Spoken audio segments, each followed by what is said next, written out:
All right, bang on time. It is 10 a.m. here in Dubai, the 30th of May 2020, and it is my absolute pleasure to bring forward Rai on Live Edition 4 to you all. We did take a 2-week break. I'm not sure if you've caught my post on social media platforms. It has been a rather intense 2-week phase in here for the month of May, but I guess given the time and the context and what we are living through, I personally could not be more grateful to be occupied at some very progressive, forward-thinking projects that are going to take the company and the business of Preferred Hotels and Resorts forward. So it's been a rather busy but a very inspiring phase for me. So I appreciate your time. Let's get right to it for edition 4 of Rai on Live, Saturday Morning Live. Okay, let's get rolling. So, you know me by now. That's me in my new avatar. And the theme for the month of May that I have embraced is sports. Everything is about sport. And I am actually, I looked at my photo archives and I dug deep in to find out what were some of the most sporting photographs and moments that I could recollect. And here, this is me in Boston at the Harvard Business School in fall of 2018, so about a year and a half ago. And what I did in here is I just completed a famous or infamous, depending what way you look at it, the Harvard Bowl Stairway Run. So that's actually the stadium, a U-shaped stadium that you can see in the picture behind me. And you end up taking about 32 to 34 laps up and down these gigantic stairs. You can see with the stretch of my legs in there how big one stair is. So going up and down is quite the rigor and could be a painful exercise. And I got to tell you, what I felt in my knees and my legs and my feet for the next 3 weeks to follow was nothing short of agony. And I ran this with one of my living group buddies, one of my cohorts, who is actually a general now of the U.S. Marine Corps. And he was wearing this t-shirt, and you can imagine what it reads as "Pain is weakness leaving the body." No surprises for guessing, no points for guessing that I actually ripped off the t-shirt off him, which is proudly my possession. Actually, he gifted that to me. But with that motto, pain being weakness leaving your body, became my biggest inspiration to actually go through with that stairway run, which was executed more than once, I'm very proud to say. So with that theme, let's get going in there. And what you see is a beautiful picture in the background of diversity, of fun, of inclusiveness, but also of ignorance, a childlike, blissful ignorance and contentment on their faces, which is going to be a bit of a backdrop of the chat today. And this is backed up by this very famous saying, which I thought, summed up the mood of these few months beautifully. It's said by someone unknown, and it reads, "To be old and wise, you must first be young and stupid." And it is so true, and I intend to pick on this phrase a few times as we go in the chatter. Moving on, so the agenda today is going to be under the leadership bucket. We'll talk about a very interesting concept called counterfactual thinking. As the name suggests, it's counter to thoughts that can be a very powerful tool if deployed smartly.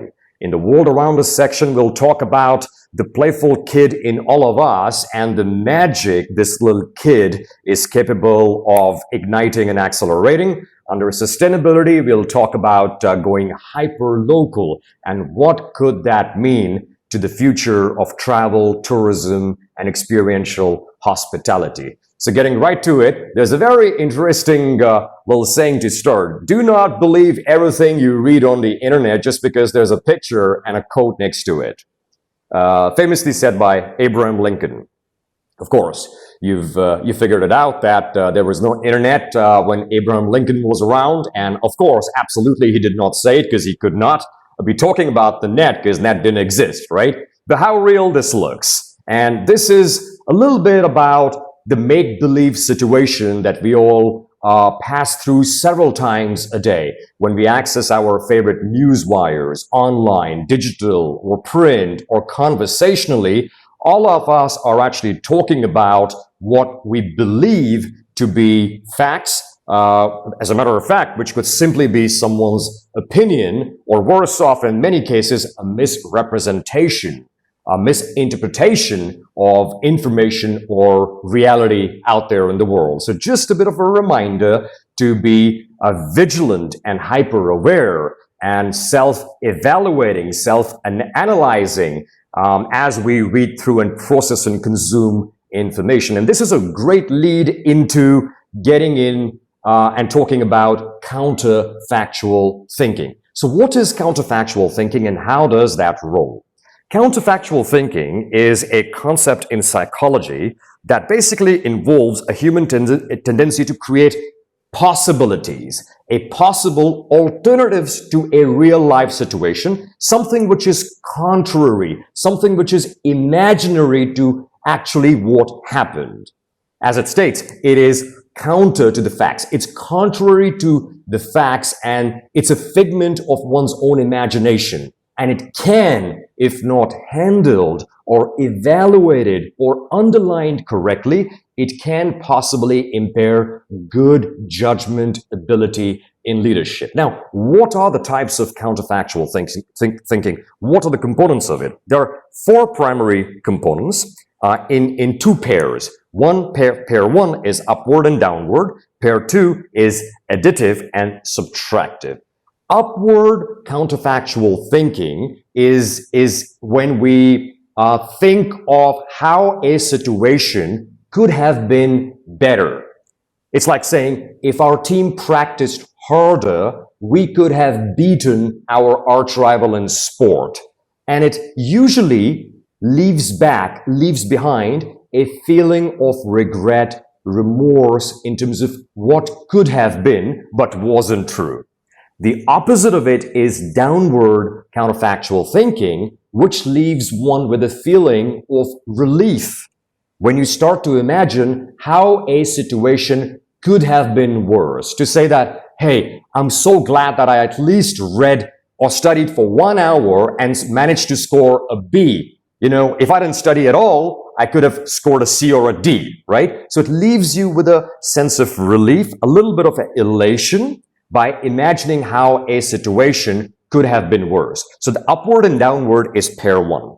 Pair two is additive. When you add something to a situation that has already happened, to say, oh gosh, I woke up with such a headache this morning. I wish I took that pill last night. I could have woken up with a saner head, right? So you're adding the thought of having taken that pill. The opposite of that is subtractive. To say, in the same example, geez, I wish I didn't have that last drink last night. I could have escaped the hangover this morning. So you're subtracting the last drink off that actual picture in the bar scene that you had the night before, right? And they actually usually work in tandem. Additive is more common than subtractive. When leaders, or when all of us in real life are introspecting situations, moments in life that have gone by, it's a more of a naturalized tendency to add something to the situation and counter-analyze how the situation could have been better. So upward additive and downward additive are the most common forms of counterfactual thinking. By the way, let me just underline the whole premise of why we're talking about it, because the whole concept of counterfactual thinking is a figment of our own imagination, right? But it can be a powerful tool for leaders to introspect, to cross-evaluate, to analyze situations that have happened to make the future better, to enhance and increase the success probability of what's to follow, whether it's life,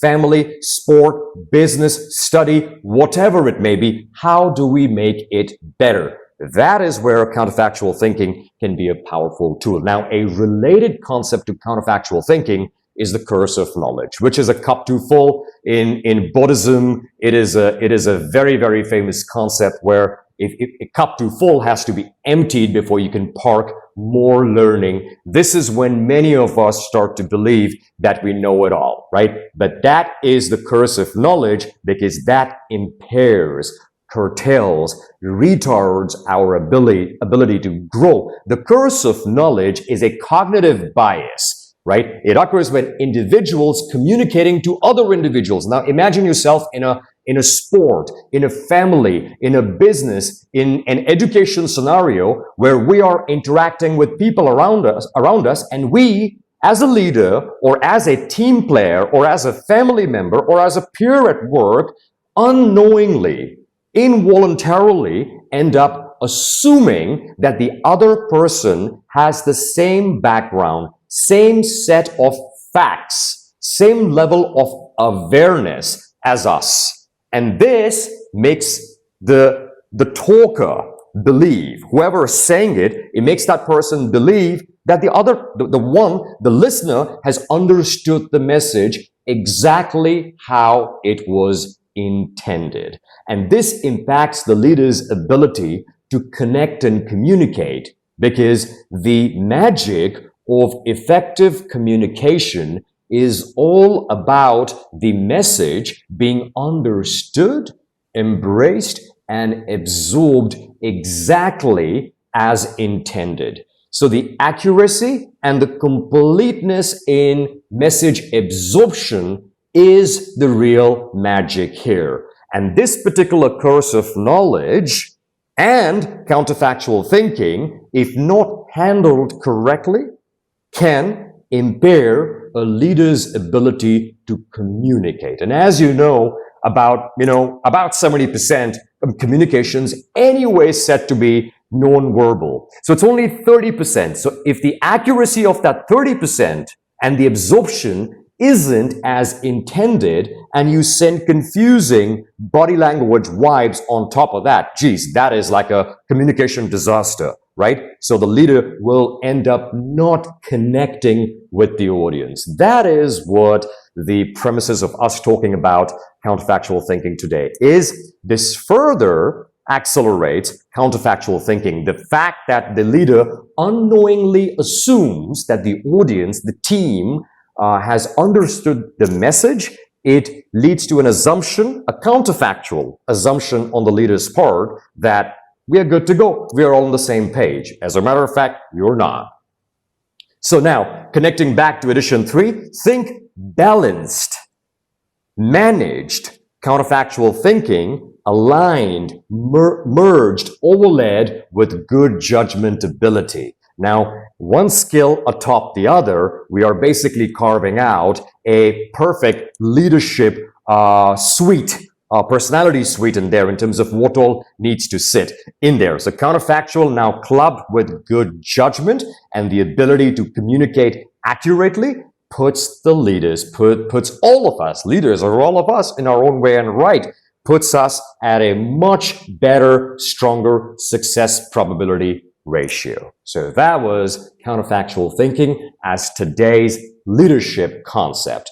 Moving on, I just wanted to raise the happiness quotient a little bit. So I found this beautiful picture of these kids just going wild, chasing bubbles. Now you can just close your eyes for 2 seconds and think of what's the first word that comes to your mind when you look at this beautiful picture, right? And that's a great lead-in to the world around this concept today of the playful kid in all of us, right? So young and stupid is really the magic formula in the post-pandemic world. The more I think about it, the more true and stronger it seems to me, right? Because when you're young, and I look at, this is where, the kids, my own babies have been my biggest mentors and teachers, and their sheer resilience and power and steadfast attitude of bouncing back in the face of adversity, having nothing at stake, is absolutely infectious and magical. Adults are merely broken children or obsolete children. Adults are merely children gone bad, right? When we are all kids, we have this vivacious, feisty, never say die attitude. We don't know what it means to fail. We would stay at it until we get there. That's the attitude, the natural hardwiring of the nerve system and brain work that all of us are born with. But we just get conditioned, boxed, tightened, curtailed over time. And it is true then, as we grow up and become adults, we are merely broken children. Children are much better equipped to handle crisis and adversity, naturally so, right? So this thought is really about preserving, reactivating, digging, and finding that naturalized response, which I like to believe doesn't really go away. It just gets buried down deep, right? So if we dig deep enough, we would be able to find the magic of youth, the exuberance of the children. Being a problem solver through curiosity and query, a child's mind is forever curious. For those of us with young kids around, we know, right? When a child is in a new, unknown situation, what does the kid do? She asks questions, not 1, 2, 3, 4, 10, 20, 25, 50, right? And really testing on the patience of the parents and the teachers in school, right? But what it rewards the child with is a composition ability to rationale, to think and solve problem. Why confuse ignorance with stupidity? Children are mere ignorant when they don't know. Imagine a child being put in a situation where she hasn't been before. It is merely the ignorance and the unfamiliarity of being there. It should not ever be confused for stupidity. Ignorance isn't a sin. Stupidity or not wanting to or lack of curiosity. I just decode stupidity here as just plain simple lack of curiosity and a little bit of the cup too full and counterfactual thinking as well, where we are merely using our experiences, opinions of past and assuming we know it all. We've got this covered. As a matter of fact, I tell you what, it may look similar, but it ain't. So a child's response of not knowing and starting from scratch is much better equipped to handle that situation than an adult where there is a misassumption of having been there and, hey, okay, I've got this covered, I know it. Children acquire knowledge and they overlay that with rationale, reasoning ability that all of us as humans are empowered with, right? And this is key. The absolute fearlessness in face of failure. Kids don't know what failure means. You talk failure, what? We don't know what failure is, right? What happened? Okay, I was meant to, put 4 colors in this particular geomatrix on the paper. I put 8. Well, I think it looks better if 8 is double of 4. That's the way they go about it. So the curtailment in life by rules and regulations, and in some cases, not even rules and regulations, it's just our own assumed obligations on our mind. They slow down our ability to think creatively. And this is a beautiful segue into the magical concept of growth mindset, right?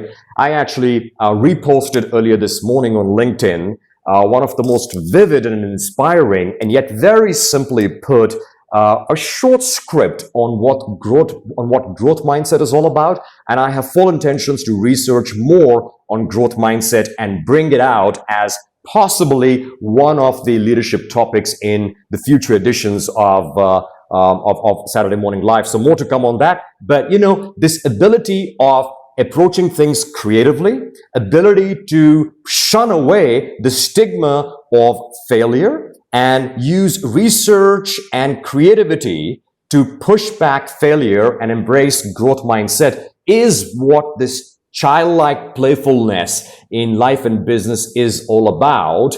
We've all heard of a concept of JOMO, right? So it started with FOMO, fear of missing out. It graduated to JOMO, joy of missing out. And I concocted just for today, JONK, which is the joy of not knowing. And by the way, that is possibly the greatest place to start learning from. I have started to meet more and more people socially and at work with the reality check in the last 3 months who are at their bravest best.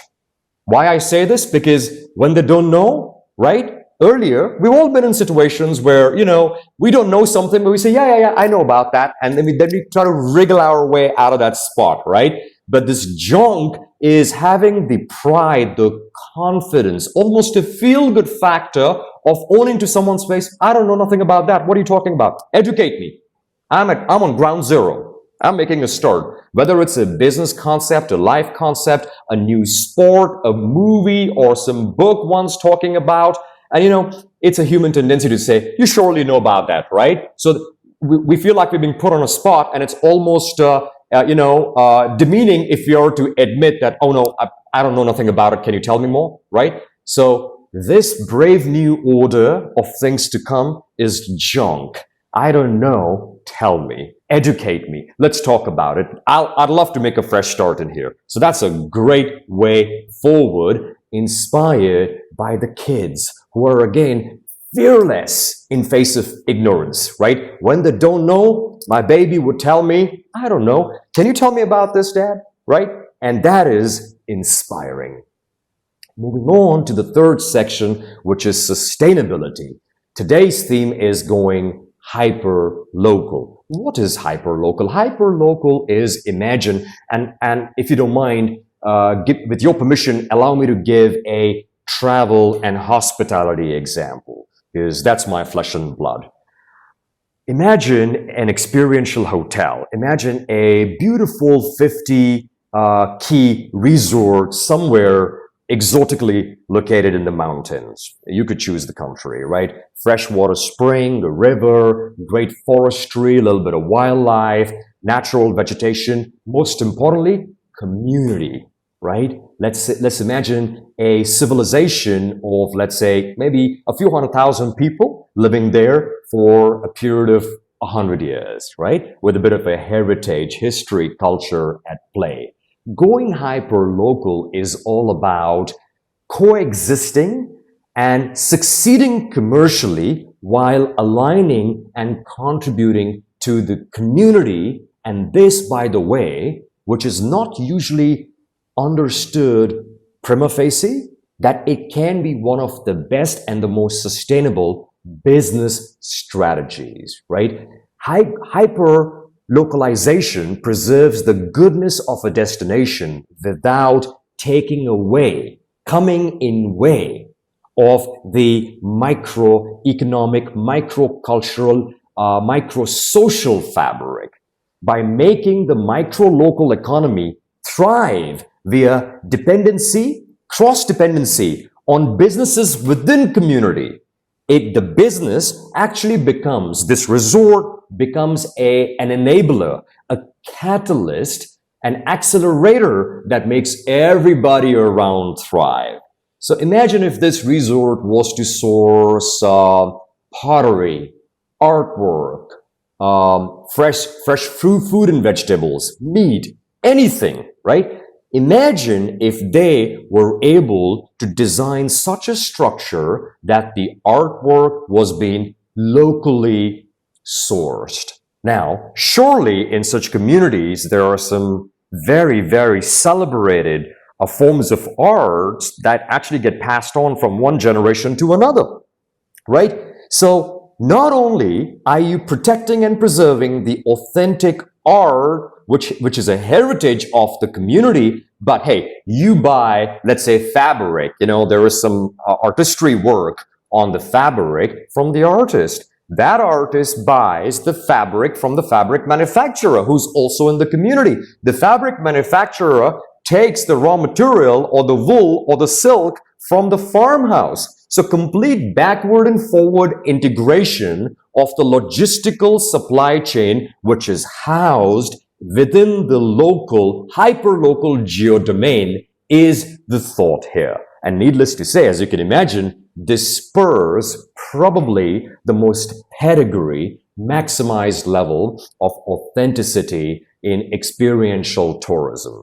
And going forward in the future, if you are reading a lot of research, it is coming out very clearly, more and more clearly with the weeks swapping by, that travel tomorrow is going to be about connecting with the community and enriching oneself by exposing to authenticity around the world. I think commoditized travel is going to suffer. Business travel will go slow because all of us are getting used to and very comfortable talking like this via a camera and a microphone. And why not? So there's a new, a new sense of efficiency that everyone has gotten used to. But authenticity in experiential travel is seeming to be the way to go. It enriches localized experiences and it protects and preserves legacy over generations, as we just talked about. And you know what? It also encourages tourism, authentic experience seekers going deeper in destinations and not just the usual cities. So if you are to think of, big tourism destinations, look at India, Sri Lanka in South Asia. Look at Thailand, Malaysia, Indonesia in Southeast Asia. Look at China in North of Asia. Look at continental Europe. Look at South America. Look at Africa. And you think of all major cities, right? There are these off-the-brochure kind of itineraries that many of the travelers access, right? But I think the tomorrow of travel is all about going deeper because that is where authenticity resides. And going hyper-local and contributing to the cause of protecting, preserving heritage, history, community, forms of art, forms of food, gourmet, architecture, and whatnot is only going to spur, aid, assist travelers going deeper and deeper into destinations. And that will encourage second, third, fourth city travels. And it's going to enrich communities and it's going to enrich travelers. So that was a little bit about going hyper-local. Travel is surely going to be back. We have seen the trends out of China, over the last 1 week, already reading about the upsurge in booking trends. The planes have started to go back up in the air. Hotels are opening. DMCs hopefully are going to be back in business. However, it will be surely back in a different avatar where there will be a visible shift from me to we. This shift is all about when I travel, what's in it for me, to when I travel, what do I leave behind? What can I contribute back and leave behind? So it's a fundamental shift in the whole purpose pursuit of why people travel. I talk of experiential travel more on the leisure side and here, not referring to the corporate. I'd like to close today with some happy inventions. We talk about climate change and CO2 exhaust and ozone depletion and pollution and air quality going down. I think there is enough of negative news around, right? I wanted to go out talking about sustainability. I wanted to go out and find out something which is encouraging, inspiring, uplifting, even in the times right now. So here is a company called Project Vesta. And you could look this up on Fast Company. There's a beautiful write-up that came out just this week on that. These are our non-profit guys out of the Caribbean. What they're doing, simply put, they are using this particular green substance called olivine, which is like a cheap green mineral, and they're going to spread it on the Caribbean beaches on top of sand. So the beaches from silver or white or beige are going to turn green. However, what this mineral is going to do is that it's going to, as it's slapped by the ocean waves, it is going to absorb carbon dioxide. And as it gets slapped by the ocean waves, it's going to solidify. Once it has absorbed, millions of tons of CO2, it's going to solidify into a rock. and it's going to take all that humongous load of carbon dioxide out of the atmosphere, right? So here is a process that's actually going to speed up the natural process, which takes years and years over a geological time. It's going to accelerate the process. So in pursuit of sustainability, overlaying the concept of hyperlocalization. So now just transfer that mountain resort to a seaside in the Caribbean.